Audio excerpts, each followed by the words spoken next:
Bon matin, bon midi, bon après-midi, dépendamment où est-ce que vous êtes.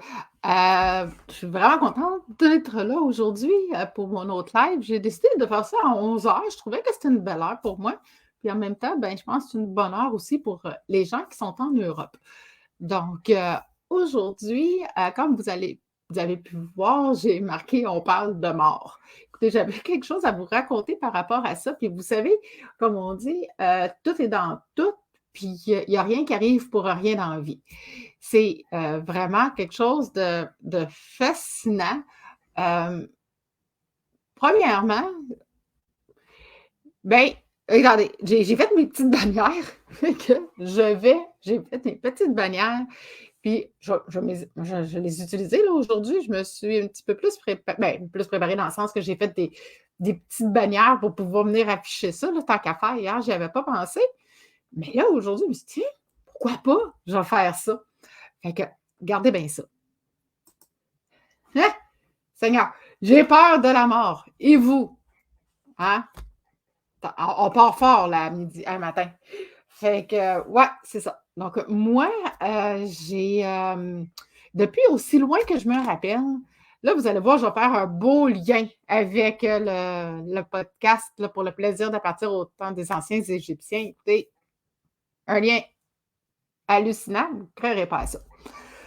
Fait que là, moi, là, d'où cela, je me rappelle, j'ai peur de mourir. J'ai peur de la mort, à un point tel que, écoutez bien ça, quand que je me couche le soir, je pense à ma mort. Je pense à mourir. Je me dis: «Oh my God, c'est-tu la dernière journée que je vais vivre sur la terre? Est-ce que c'est aujourd'hui que ça se termine là? Est-ce que c'est là que ça se finit? Est-ce que je termine ma vie là, à soir? Est-ce que demain matin, je vais me réveiller? Est-ce que?» Je peux-tu vous dire que à force de me poser ces questions-là, ben, ça me créait un peu d'insomnie, hein? Qu'est-ce que vous en pensez, vous autres? Fait que là, ça restait comme ça, mais tu sais, pour moi, ben, tu sais, j'avais peur de tout ça, j'avais peur de mourir, j'avais peur de partir. Puis là, ma coach du deuil, l'année passée, elle m'a dit: «C'est-tu à cause que tu as maintenant un enfant dans ta vie? Parce que, tu sais, des fois, c'est parce qu'on a des enfants dans nos vies qu'on a peur de mourir». Je dis: «Non, non, non, non, ça n'a même pas rapport, là. C'était bien avant ça, là. Je me rappelle, là, j'étais début vingtaine, je me couchais le soir, puis j'avais peur de mourir». Fait que ça date il y a quand même, plusieurs années.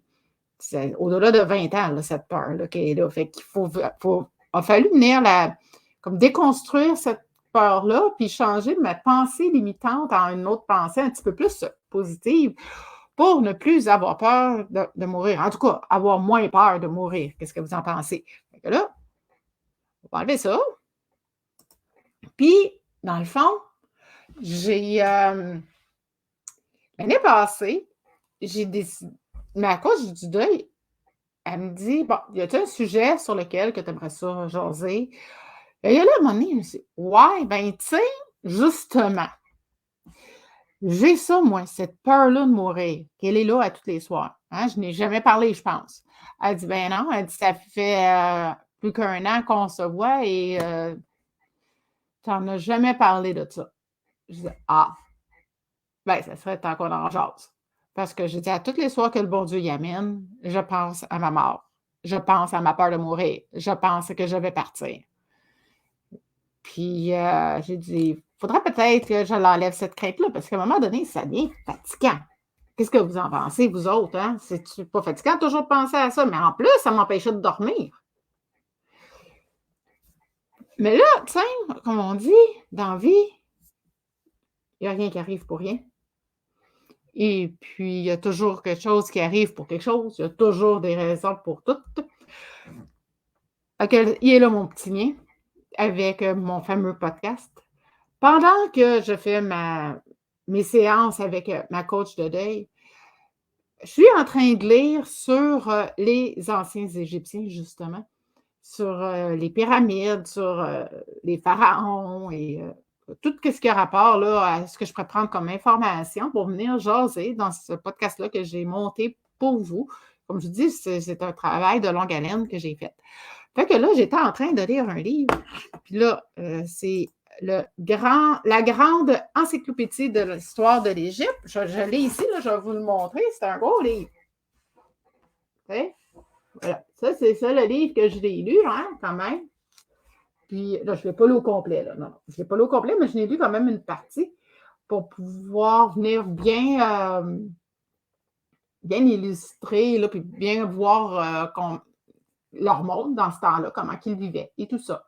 Puis tu sais, quand je vous dis là, que tout est dans tout, là, puis qu'il n'y a pas rien qui arrive pour rien dans la vie, bien, pendant que je suis en train de faire ces fameuses rencontres-là avec ma coach de deuil, puis pour enlever cette crainte-là de mourir, je lis dans ce livre-là que je viens de vous montrer de quoi sur la vallée des morts. Hein? Sais-tu pas? J'avais-tu quelque chose pour ça? Ben non, j'avais pas. Je pensais que j'ai fait une coupe de bannière, mais ça, je ne l'ai pas fait. Fait que, dans le fond, j'avais j'ai trouvé une section dans ce livre-là qui parlait justement de la vallée des morts. Puis comment que eux autres, les anciens Égyptiens, comment que comment que c'était organisé pour eux pour faire les différents cérémoniaux pour les différents défunts. Vraiment, c'est hallucinant. J'ai trippé bien raide. Et puis, dans le fond, ils ont ce qu'on appelle une stèle qui ressemblerait à notre pierre tombale à nous. Puis là-dessus, c'est toutes les informations du défunt qui sont écrites sur ça. Puis, c'est là que dans la vallée des morts, puis que la stèle était placée avec leur sépulture pas loin. Et c'était toutes les informations, le nom du mort, ce qu'il avait fait dans la vie, c'était un pharaon, c'était quelqu'un mettons, c'était un général de l'armée, mettons. Fait que c'était tout écrit, cette information-là. Et les gens, quand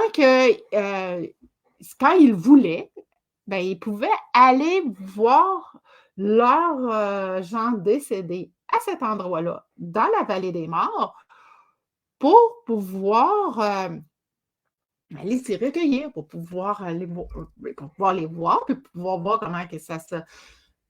pour pouvoir aller se recueillir, c'est ça, puis pour pouvoir prier pour lui et tout ça. Puis pour eux, les anciens Égyptiens, tout ce qui avait rapport à la mort avait aussi un lien avec la spiritualité.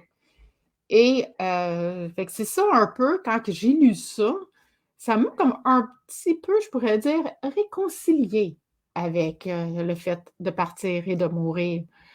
Ça m'a vraiment, ça m'a aidé, je pourrais dire. En lisant ça, je me suis dit, tiens, ils ont une belle façon de voir la façon qu'on passe vers l'au-delà, de la façon de partir, puis de laisser un héritage aux gens qui sont là.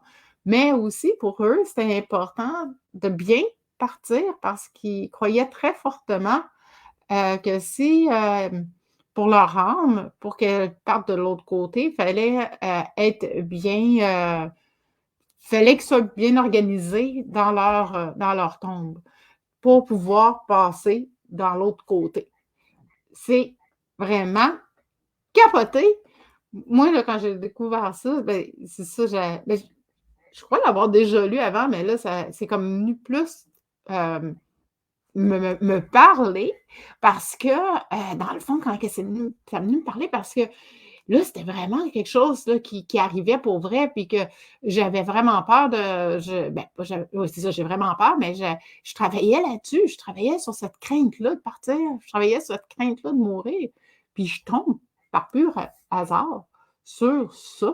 C'est tout un hasard quand même, là, comme entre vous et moi, là, c'est quelque chose.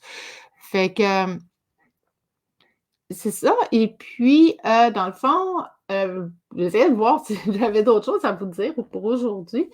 Mais, ah oui! Oui, oui, oui, j'ai quelque chose d'autre à vous dire. Dans le fond, ça, c'est quelque chose que je savais déjà. J'en parlerai pas trop parce que je ne veux pas trop en dire, parce que c'est des choses que vous allez retrouver dans mon podcast que vous allez pouvoir vous procurer à partir de la semaine prochaine, promis. Là, il y a une affaire, ben, que je peux vous dire comme ça, c'est que, ben, vous le savez tous, là, ils se font momifier, hein. Fait que là, moi, fut un temps, v'là quelques années de ça, je me suis dit: «Ah, va me faire momifier moi et tout, tu sais, tant qu'à faire». Puis, tu sais, donner mon corps à science, puis, merci, bonjour, tu sais. Hey, tu parles d'une affaire, toi. Je voulais absolument me faire momifier. Je me suis dit: «Ben, ouais, ça là, ça serait une maudite bonne idée». Puis là, je sais pas trop à qui j'en parlais, puis elle dit: «Ben voyons donc». Elle dit: «C'est impossible que ça arrive, là». Parce que moi, je voulais marquer ça dans mon j'étais assez sérieuse, là, j'étais vraiment sérieuse, là, c'est ça de quelques années de ça. Je voulais même l'écrire dans mon testament que je voulais me faire momifier. Ouais, comme les anciens Égyptiens. Tu sais, tant qu'à faire, tu sais, on y va pas n'importe comment, là, hein? Tant qu'à faire, on y va all in. Puis, tu sais, quand je vous dis que je suis passionnée sur l'Égypte, là, tu en as un exemple drette là. Fait que, c'est ça. Fait que finalement, ben, mon idée de me faire momifier, elle a comme un peu passé, là, mais bon, c'est pas grave. Je la raconte quand même, l'histoire.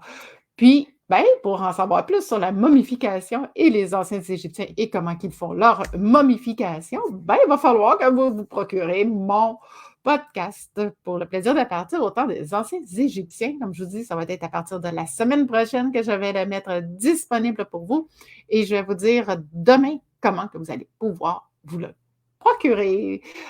Si vous avez des commentaires, si vous pensez que quelqu'un pourrait être intéressé, vous pouvez toujours le taguer. J'ai vu hier que je pensais Lindsay qui avait tagué quelqu'un. Donc, vous pouvez toujours taguer quelqu'un comme ça si jamais vous pensez que le contenu peut intéresser des gens. Puis avant de terminer, ben, je voulais juste vous présenter. J'ai mon petit assistant avec moi. Attends, quel bord, il faut que je le mette? Il est là. Là. Regarde, là. Ah, vous le voyez, là? C'est mon petit minou. Ça, là, c'est mon petit assistant. Il est là quasi tout le temps. Fait que c'est rare qu'il n'est pas là. Je pense qu'hier, il n'était pas là, mais c'est très, très, très, très rare. Il est toujours là, il est toujours avec moi, il est toujours à côté de moi. Il me fait mourir. Il est toujours installé sur le coussin, toujours sur ce coussin-là. Il ne sera pas ailleurs sur le lit, là. Hein, le lit, là, il est grand, grand, grand. Mais non, lui, là, il est là, je mets mon coussin là, puis il va se coucher sur le coussin. C'est rendu son coussin. Ça, c'est mon coussin de lecture. Fait que c'est ça. Faut qu'il reste là. Puis il reste là toute la journée. C'est mon petit assistant. C'est tellement drôle. Fait que c'est ça. C'est juste ça. Je voulais dire ça avant de terminer. Ça me tentait de le partager avec vous. Et puis, comme je vous dis, gênez-vous pas de partager. Si jamais vous pensez que quelqu'un, comme je disais, serait peut-être intéressé à ça, ben, mettez-le en contact avec moi, partagez-lui le groupe, ça va me faire plaisir. Et puis, moi, je vous souhaite de passer une belle fin de journée.